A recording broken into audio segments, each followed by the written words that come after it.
मैं डॉक्टर इंदिरा गोस्वामी, सह आचार्य गृह विज्ञान विभाग, राजकीय महारानी सुदर्शन कॉलेज, बीकानेर से MA home science final year के paper 8 extension technique and programme के अंतर्गत एक विषय लेकर पुनः उपस्थित हूँ। विषय का शीर्षक है नेतृत्व या लीडरशिप। नेतृत्व समाज की शक्ति संरचना का एक महत्वपूर्ण अंग है जो कि किसी संगठन एवं शक्ति संरचना को जीवन, दिशा एवं प्रवाह प्रदान करता है। प्रसार शिक्षण के अंतर्गत नेतृत्व या लीडरशिप का एक महत्वपूर्ण स्थान होता है। अर्थ एवं परिभाषा। जे.बी. चिदंबर का कहना है कि प्रत्येक समाज की शक्ति संरचना में कुछ ऐसे व्यक्ति होते हैं जो लोगों को प्रोत्साहित करते हैं, प्रेरणा देते हैं, मार्गदर्शन करते हैं अथवा लोगों को क्रिया करने के लिए प्रभावित करते हैं। ऐसी क्रिया को हम नेतृत्व और ऐसे व्यक्तियों को नेता या लीडर, शक्ति धारण करने वाले, शक्ति मानव, शक्ति केंद्र और शक्ति अभिजात कह सकते हैं।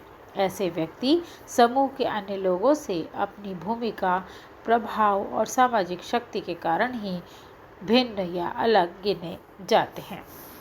लैपियर और फॉन्सबर्न के अनुसार नेतृत्व वह व्यवहार है जो दूसरे व्यक्तियों के व्यवहार को इससे कहीं अधिक प्रभावित करता है जितना कि उन दूसरे लोगों का व्यवहार नेता को प्रभावित करता है। ओ.पी. धामा का कहना है कि नेता वह व्यक्ति होता है जो किसी विशिष्ट परिस्थिति या परिस्थितियों में प्रभावी होने के कारण स्वतः ही चुन लिया जाता है। प्रसार शिक्षा में नेतृत्व की एक अहम भूमिका होती है। समुदाय के सामाजिक, आर्थिक, राजनीतिक जीवन को ढालने में यह विशेष भूमिका अदा करता है। प्रसार कार्य की सफलता बहुत कुछ सीमा तक नेतृत्व पर ही निर्भर करती है। समूह को प्रेरित करने, उनका मार्गदर्शन करने और समूहों को संगठित करने में इसकी अहम भूमिका होती है। नेतृत्व एक विश्वव्यापी संस्कृति है जो कि पथ प्रदर्शक होते हैं जिनका अनुकरण करने की प्रवृत्ति जन समुदाय में होती है।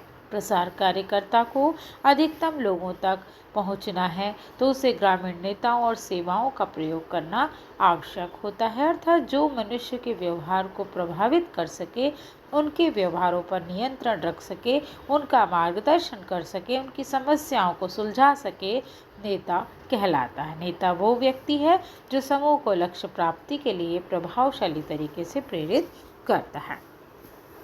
नेता में कौन से गुण होने चाहिए या क्वालिटीज ऑफ ए लीडर।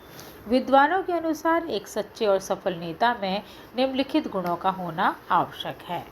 पहला गुण है शारीरिक स्वास्थ्य। नेता का कार्य श्रम साध्य होता है। स्वस्थ होने पर ही वह मेहनत कर सकता है। शक्तिशाली और साहसी व्यक्ति कठिन कार्य को बड़ी सुविधा और सरलता से कर लेता है। मानसिक क्षमता। नेता में उच्च कोटि की मानसिक क्षमता का होना बहुत जरूरी है। उसमें विवेकशीलता होनी चाहिए जिससे वह जो कुछ भी करता है उसे सूझबूझ और विचार विमर्श से कर सके। पिछड़े क्षेत्रों में काम करने के लिए उसे बुद्धि, विवेक और सूझबूझ से हर परिस्थिति को संभालना होता है। प्रयोजन की समझ। नेता समूह के विकास के लिए कई कार्यक्रमों को हाथों में ले लेता है। उन सभी पर लगे रहने के लिए नेता में काम करने की लगन के साथ लगातार करते रहने की क्षमता होनी चाहिए। काम किस प्रयोजन से हो रहा है इसको वह सदैव ध्यान में रखेगा, तभी संपूर्ण समूह को लक्ष्य की ओर बढ़ा सकने में सफल हो सकता है। अगला गुण है सामाजिक अंतर्दृष्टि। समूह तरह तरह के लोगों से बनता है। इन सभी को मिला जुला कर विकास मार्ग पर ले जाने के लिए नेता में सामाजिक और मनोवैज्ञानिक अंतर्दृष्टि का होना आवश्यक है। नेता की जनशक्ति में निष्ठा होनी चाहिए। समूह की परंपराएं, रीति रिवाज, मान्यताओं को ध्यान में रखने से ही उनका सहयोग मिलता है। लोगों की सामाजिक आर्थिक परिस्थितियों की जानकारी रहने से उनके अनुरूप विकास कार्यों का आयोजन करना, क्रियान्वयन करना और उसमें हेरबदल करना, इससे समूह उन कामों को अपना समझकर सहयोग भी देते हैं। इससे नेता की प्रतिष्ठा भी बढ़ती है और उसमें लोगों का विश्वास भी बढ़ता है। अगला गुण है संचार क्षमता। नेता को समूह के सभी लोगों तक कुछ जरूरी विकासात्मक संदेश पहुंचाना होता है।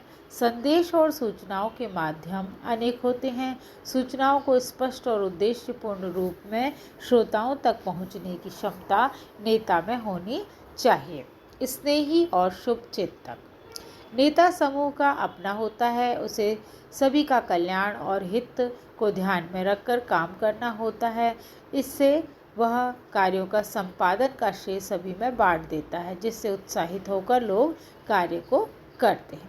लोकतांत्रिक प्रवृत्ति नेता को अपने समूह के साथ मिलकर काम करने वाला होना चाहिए। सभी को बराबर समझकर बिना किसी भेदभाव के समूह की क्रियाओं को प्रोत्साहित करना, सामूहिक रूप में निर्णय लेना। समूह का निर्णय अकेले के निर्णय से महत्वपूर्ण होता है, अतः सभी की भागीदारी उसमें जरूरी होती है। अगला गुण है उत्साह। नेता एक समूह का पथ प्रदर्शक है। उसका उत्साह समूह का उत्साह बनाए रखता है। उनके कार्य व्यवहार में शक्ति, स्फूर्ति और जीवंतता होनी चाहिए ताकि लोगों का भी उत्साह बना रहे। पहल करने की क्षमता नेता को स्वयं भी विकास कार्यों हेतु तकनीकी एवं वैज्ञानिक तकनीकों को अपनाने के लिए तैयार रहना चाहिए। लोगों का इस प्रकार पथ प्रदर्शन करें ताकि लोग उनका अनुसरण करते हुए तैयार हो जाएं। इसके लिए उसे सबसे पहले स्वयं कुछ करके दिखाने की आवश्यकता है। विषय का ज्ञान नेता को अपने विषय में पारंगत होना जरूरी है। अपने विषय की सही जानकारी और नई नई तकनीकों, नई सूचनाओं से भी उसे अवगत होना जरूरी है, अन्यथा समूह का विश्वास नहीं बन पाता है और कार्य के संपादन में अवरोध उत्पन्न हो जाता है। निर्णय क्षमता कभी कभी ऐसे मौके आते हैं जबकि शीघ्र निर्णय लेना होता है। सूक्ष्म और पैनी दृष्टि रखने से नेता सार्थक निर्णय ले सकता है। निर्णय सापेक्ष हो, उस पर किसी का ऐतराज ना हो, सभी इसके सहमत हो। शिक्षण कला संदेश और सूचनाओं को लोगों तक पहुंचाने में नेता का कुशल होना बहुत जरूरी है। बताने और सिखाने का ढंग प्रभावशाली हो, रोचक हो, जो श्रोताओं के मन मस्तिष्क को प्रभावित कर सके और इसके लिए उपयुक्त शिक्षण माध्यमों और प्रविधियों का प्रयोग किया जाए। प्रगतिशील विचारधारा नेता का स्वयं अपने विचारों से प्रगतिशील होना भी जरूरी है, तभी वह दूसरों की प्रगति के लिए सोच सकता है। प्रभावशाली व्यक्तित्व नेता को समूह के साथ कार्य करना पड़ता है, अतः उसको सभी के साथ मिलजुल कर कार्य कराने के लिए उसका व्यक्तित्व रुचिकर और मनोहारी होना बहुत जरूरी। उसे अपना आचरण, अपने बात करने का तरीका, व्यवहार, इनमें अनुशासित रहना भी जरूरी है, जिसे लोग आदर्श रूप में अपनाएं और पक्षपात भी नहीं करना चाहिए। दायित्वपूर्ण समूह के साथ बृहद कार्य करने के लिए उसे अपना दायित्व इस प्रकार निभाना चाहिए कि समूह के लोग खुश और संतुष्ट हो सकें। कर्तव्य के प्रति जागरूकता हर व्यक्ति का आभूषण होता है।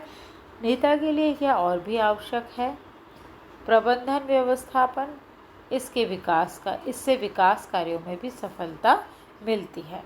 राष्ट्रीय भावना सर्वोपरि राष्ट्र हित की बात करना समझना नेता का कर्तव्य होता है। अपने व्यवहार में राष्ट्रीय भावना को सर्वाधिक महत्व देना चाहिए। सहानुभूति सामाजिक संबंधों को उत्तम बनाने के लिए अपने अनुयायियों के प्रति सहानुभूति और प्रेम का व्यवहार अपनाना चाहिए, तभी वह लोगों या जन समूह के हृदय को जीत सकता है। धन्यवाद।